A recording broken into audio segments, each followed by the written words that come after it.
Dois assassinos mataram 8 pessoas, feriram mais 11 e se mataram hoje de manhã em Suzano, São Paulo. Os assassinos eram 2 ex-alunos que, antes de invadir a escola, mataram o tio de um deles.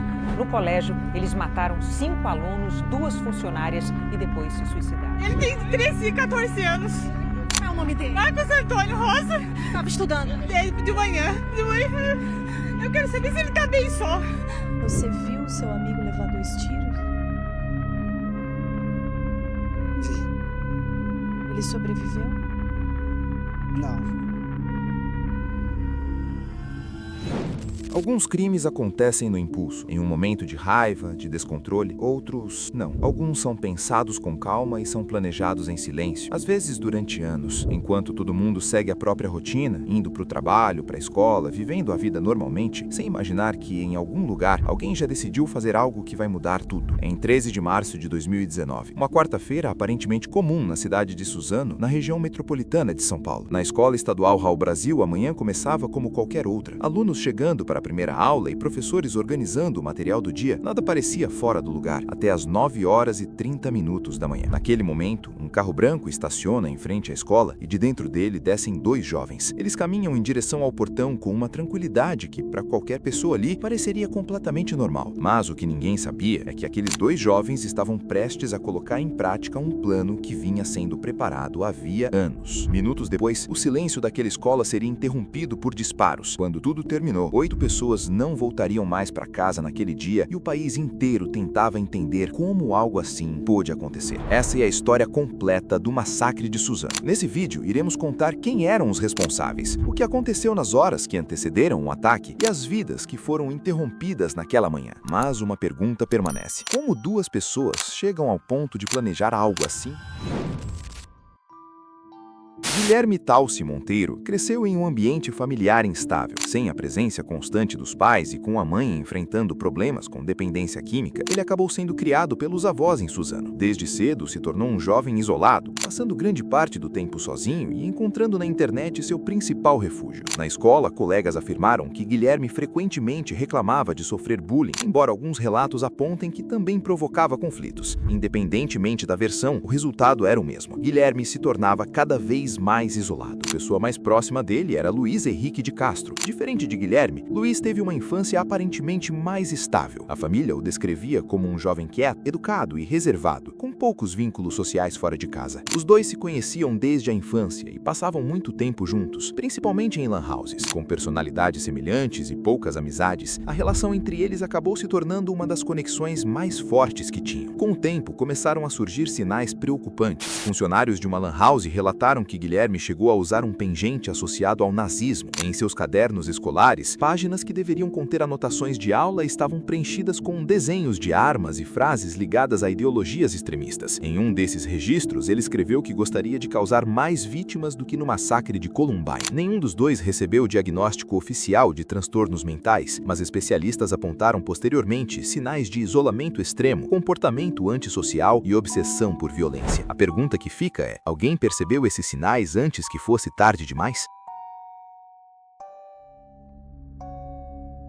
Horas antes de o ataque acontecer, a manhã em Suzano seguia aparentemente tranquila. Em determinado momento daquela manhã, Guilherme Talci Monteiro, de 17 anos, fez uma série de postagens nas redes sociais. Nas imagens, ele aparecia usando uma máscara de caveira e em várias fotos ele segurava uma arma. A arma, aquela que mais tarde seria usada para cometer seus crimes. Naquele momento, para quem viu as publicações, aquilo poderia parecer apenas mais uma postagem estranha circulando pela internet, mas horas depois, aquelas imagens passariam a ser vistas de uma forma completamente diferente. Enquanto isso, Luiz Henrique de Castro, de 25 anos, começava o dia como de costume. Ele estava trabalhando em uma empresa na zona leste de São Paulo, mas aquela manhã, porém, pediu para sair mais cedo do trabalho. Disse que precisava resolver algumas coisas, nada que levantasse qualquer suspeita. Depois de sair, Luiz Henrique foi direto até a casa de Guilherme. Os 2 já se conheciam havia muitos anos e mantinham uma amizade próxima, e naquela manhã eles sairiam juntos dali e começariam uma sequência de de acontecimentos que, poucas horas depois, terminaria em uma das maiores tragédias já registradas em uma escola brasileira. Mas antes de chegarem à escola Raul Brasil, o plano daquela manhã ainda passaria por outros 2 lugares. Por volta das 8 da manhã, Guilherme e Luiz Henrique chegaram ao primeiro destino daquele dia. Era uma casa simples, em um bairro da região onde Luiz Henrique morava. Ali vivia um eletricista que, meses antes, havia se envolvido em uma discussão. Na manhã do dia 13 de março, Luiz Henrique foi até o portão da casa. Ele começou a chamar pelo homem algumas vezes, mas ninguém apareceu. Naquele momento, ele ainda estava dormindo e, sem saber que do lado de fora da casa, alguém o procurava com outras intenções. Mais tarde, quando a polícia começou a reconstruir os acontecimentos daquela manhã, ficou claro que aquele homem provavelmente seria a primeira vítima do plano. Sem conseguir encontrar o vizinho, Guilherme e Luiz Henrique seguiram para o próximo destino. Dessa vez, um lugar que tinha uma ligação direta com um deles. Eles seguiram para o próximo destino, uma revendedora de veículos localizada na própria cidade. O lugar pertencia a Jorge Antônio de Moraes. Ele tinha 51 anos e era tio de Guilherme.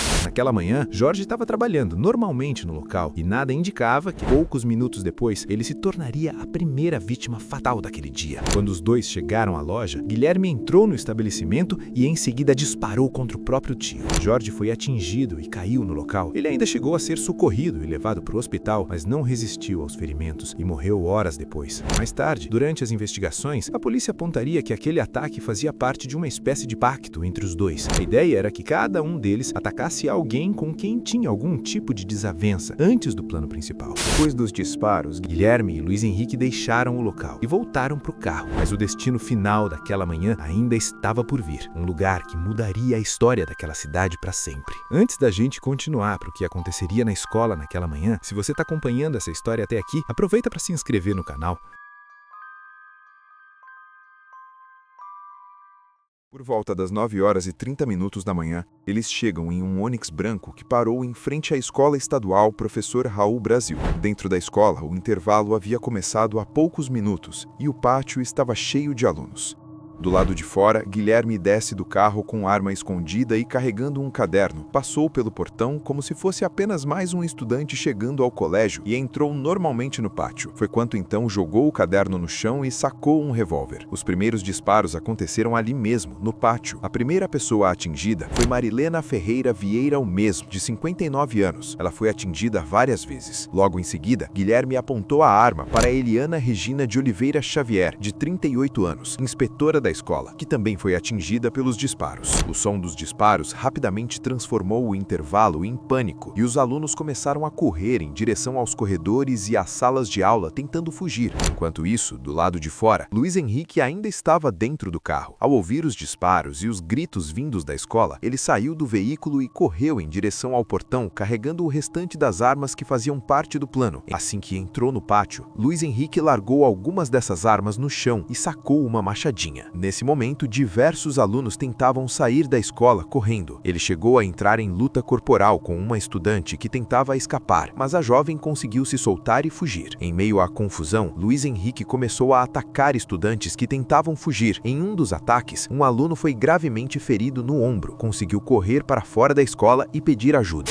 Enquanto isso, Guilherme avançava para dentro do prédio. Recarregando o revólver, ele passou a atirar contra alunos que encontrava pelos corredores. Entre as vítimas estavam Cleiton Antônio Ribeiro, de 17, Caio Lucas da Costa Limeira, de 15 e Samuel Melquiades Silva de Oliveira, de 16 anos. Dentro da escola, o cenário era de correria e desespero. Alguns alunos conseguiram fugir pulando muros, outros se trancaram em salas de aula com professores e funcionários. Mesmo feridos, alguns estudantes ainda conseguiram sair do prédio em busca de ajuda. Um deles foi Douglas Murilo Celestino, de 16 anos. Ele havia conseguido escapar da escola, mas voltou. Ao retornar para o interior do colégio, acabou encontrando novamente os atiradores e foi atingido pelos disparos. Douglas ainda conseguiu sair da escola mais uma vez e foi levado ao hospital, mas não resistiu aos ferimentos. Em poucos minutos, o ataque já havia se espalhado por diferentes áreas da escola. Em meio ao caos, um dos estudantes conseguiu ligar para o próprio pai, ainda dentro da escola. Desesperado ao ouvir o que estava acontecendo, o homem correu até o colégio antes mesmo da chegada da polícia e entrou entrou no prédio tentando encontrar o filho. Dentro da escola, ele acabou se deparando com os 2 atiradores, o que fez com que eles atirassem na direção dele. Sem ser atingido, conseguiu recuar e sair novamente para fora do prédio. Do lado de fora, enquanto pedia ajuda, encontrou um policial à paisana que estava de folga, que ao avançar pelo prédio, ele tentou verbalizar com os atiradores, dizendo que estavam cercados, na tentativa de fazer com que eles se rendessem. Naquele momento, muitos alunos já estavam escondidos dentro das salas de aula, enquanto outros haviam conseguido fugir para estabelecimentos e prédios ao redor da escola. Enquanto isso, Guilherme e Luiz Henrique tentavam arrombar a porta de uma das salas, mas antes que isso acontecesse, o policial à paisana fez contato novamente com os 2 e chegou a disparar na direção deles, sem atingi-los. Os disparos fizeram com que Guilherme e Luiz Henrique abandonassem a tentativa de abrir a porta e corressem para outra parte da escola. Naquele ponto, após completar sua vingança e com a polícia já sendo acionada e a situação se fechando ao redor deles, a dupla partiu para a última etapa do plano. Pouco depois, Guilherme disparou contra Luiz Henrique. O disparo atingiu a cabeça do comparsa, que morreu no local. Em seguida, Guilherme voltou a arma para si mesmo e efetuou o último disparo.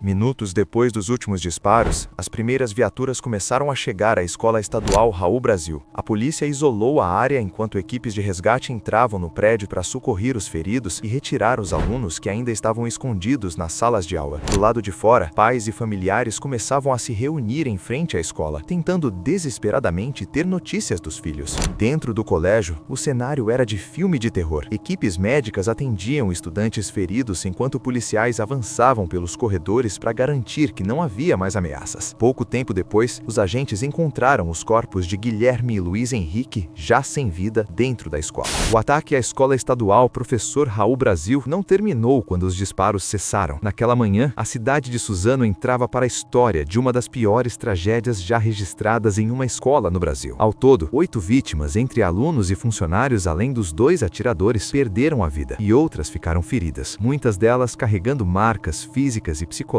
que permaneceriam por anos. Famílias inteiras tiveram suas vidas destruídas em questão de minutos. Nos dias que se seguiram, o país inteiro acompanhou em choque as investigações, os relatos das vítimas e as histórias das pessoas que não voltariam mais para casa. Histórias como essa mostram que, por trás de cada crime brutal, existe sempre um caminho que levou até ele. E, infelizmente, o caso de Suzano está longe de ser o único. Se você quer entender outras histórias reais de crimes que chocaram o Brasil e o mundo, já se inscreve no canal para não perder os próximos vídeos e deixa aqui nos comentários o que você achava que poderia ser feito para evitar casos como esse. Obrigado por assistir até o final e até a próxima!